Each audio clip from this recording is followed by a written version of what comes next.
പെരുങ്കളിയാട്ട മഹോത്സവത്തിനെത്തുന്ന ഭക്തലക്ഷങ്ങൾക്ക് സദ്യ ഒരുക്കുന്നതിന്റെ തിരക്കിലാണ് പാചക വിദഗ്ധൻ പഴയിടം മോഹനൻ നമ്പൂതിരി. യുവജനോത്സവങ്ങൾക്ക് സദ്യ ഒരുക്കാറുള്ള പഴയിടം ഇതാദ്യമായാണ് പെരുങ്കളിയാട്ടത്തിന് എല്ലാ ദിവസവും പായസത്തോടുകൂടിയുള്ള അന്നപ്രസാദം തയ്യാറാക്കുന്നത്. പെരുങ്കളിയാട്ടം നടന്നുവരുന്ന കാസർഗോഡ് നീലേശ്വരം കേണമംഗലം കഴകത്തിൽ നിന്ന് ഞങ്ങളുടെ പ്രതിനിധി അനൂപ് നീലേശ്വരം തയ്യാറാക്കിയ റിപ്പോർട്ട്. ഇത്തവണ പള്ളിക്കര കേണമംഗലം ഭഗവതി കഴകത്തിൽ നടക്കുന്ന പെരുങ്കളിയാട്ട മഹോത്സവത്തിന് ഭക്ഷണമൊരുക്കാനായി കേരളം അറിയപ്പെടുന്ന രുചിയുടെ തമ്പുരാൻ മോഹനൻ നമ്പൂതിരി, പഴയിടം മോഹനൻ നമ്പൂതിരിയാണ് ഇവിടെ ആഘോഷ കമ്മിറ്റിയുടെ ക്ഷണം സ്വീകരിച്ച് എത്തിയിട്ടുള്ളത്. അദ്ദേഹം ആദ്യമായിട്ടാണ് വടക്കേ മലബാറിൽ ഇത്തരമൊരു പെരുങ്കളിയാട്ട മഹോത്സവത്തിന് സദ്യ ഒരുക്കുന്നത് എന്ന പ്രത്യേകത കൂടിയുണ്ട്.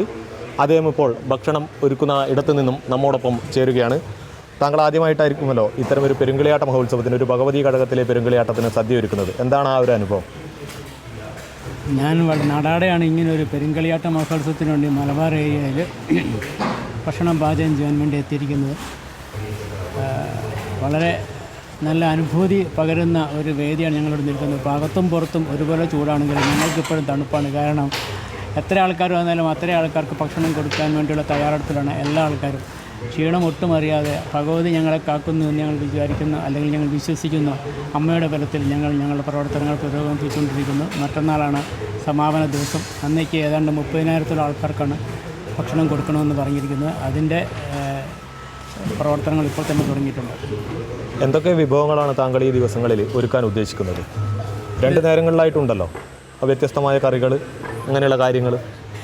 നമ്മൾ 5 വിഭവങ്ങളാണ് പറഞ്ഞിരിക്കുന്നത് ഒരു നേരം വിളമ്പാൻ വേണ്ടിയിട്ട്. അത് സാമ്പാറുണ്ടാവും, അല്ലെങ്കിൽ വേറെ ഏതെങ്കിലും കറി ഉണ്ടാവും, പിന്നെ എരിശ്ശേരി അല്ലെങ്കിൽ കൂട്ടുകറി അല്ലെങ്കിൽ അവിയൽ ഏതെങ്കിലും ഒന്നുണ്ടാവും, ഒരു ഉപ്പേരി, ഞങ്ങളുടെ നാട്ടിൽ തോരൻ എന്ന് പറയുന്നൊരു ഉപ്പേരി ഉണ്ടാവും, ഒരു അച്ചാറുണ്ടാവും, പായസമുണ്ട്. ഇത്തരം വിഭവങ്ങളാണ് ഉണ്ടാക്കിയിരിക്കുന്നത് കഴിഞ്ഞ ദിവസങ്ങളിലെല്ലാം. പക്ഷേ അവസാന ദിവസങ്ങളിൽ 9 വിഭവങ്ങളോട് കൂടിയ വിപുലമായൊരു സദ്യ തന്നെയാണ് സംഘാടക സമിതി എന്നെ ഏൽപ്പിച്ചിരിക്കുന്നത്.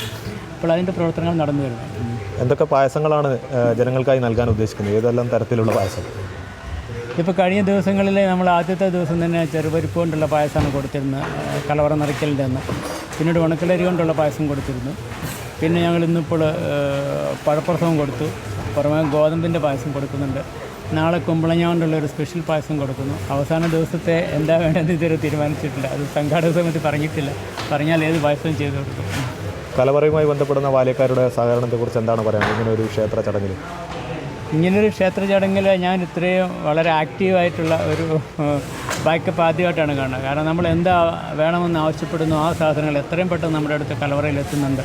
പിന്നെ നമ്മൾ കലവറ നിറയ്ക്കലായിട്ട് ബന്ധപ്പെട്ടിട്ട് കുറേ സാധനങ്ങൾ എത്തിയിട്ടുണ്ടായിരുന്നു. അതിൻ്റെ ഇടയിൽ ഷോർട്ടേജുള്ള ഐറ്റത്തിന് ലിസ്റ്റ് കൊടുത്താൽ പോലും എത്രയും പെട്ടെന്ന് സാധനങ്ങളോട് എത്തിച്ചു തരുന്നതുകൊണ്ട് ഞങ്ങൾക്കത് അതുപോലെ തന്നെ വളരെ സ്പീഡപ്പായിട്ട് തന്നെ ഭക്ഷണം പാചകം ചെയ്ത് കൊടുക്കാനും കഴിയുന്നുണ്ട്. അതൊരു വലിയ അനുഭവമാണ്. കാരണം സാധാരണഗതിയിൽ ഒരാളുടെ ഒരു കാര്യം പറഞ്ഞാൽ അയാൾ ആ വഴിക്ക് പോകും, പിന്നെ ചിലപ്പോൾ അടുത്ത ദിവസം രാവിലേക്കായിരിക്കും കാണും. ഇവിടെ അങ്ങനെയല്ല. ഇവിടെ ഒരാൾ എപ്പോഴും അടുക്കളയുടെ ചുമതലക്കാരായിട്ടുണ്ട്. ഏത് സമയത്ത് എന്താ വേണ്ടെന്ന് ചോദിക്കുന്നുണ്ട്. അതൊക്കെ ഒരു വളരെ നല്ലൊരു എക്സ്പീരിയൻസ് ആണ്. നമ്മുടെ ഈ പാചക ജീവിതത്തിൽ എടുത്തു വരേണ്ട ചില കാര്യങ്ങളാണ് അതെല്ലാം.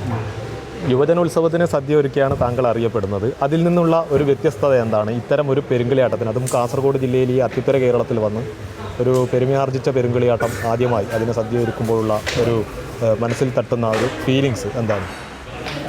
യുവജനോത്സവ വേദിയും കളിയാട്ട മഹോത്സവങ്ങളുടെ വേദിയും രണ്ടും രണ്ടാണ്. കളിയാട്ട മഹോത്സവങ്ങളുടെ വേദികളെല്ലാം ഒരു ഡിവൈൻ കൺസെപ്റ്റാണ്. വല്ലാത്തൊരു പോസിറ്റീവ് എനർജി എപ്പോഴും നമ്മളിൽ ഉണ്ടായിക്കൊണ്ടിരിക്കും. പക്ഷേ യുവജനോത്സവ വേദികളിൽ എനർജി ഇല്ല എന്നുള്ളതല്ല, അവിടെ കുറച്ചുകൂടി ഉത്സാഹമാണ് കാണുന്നത്.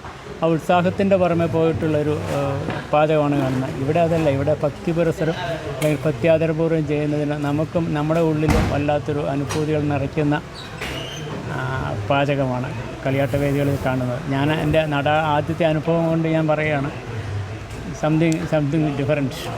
അങ്ങനെ ക്ഷേത്ര തിരുമുറ്റത്തെത്തി തെയ്യങ്ങളെ ദർശിച്ചോ താങ്കൾ?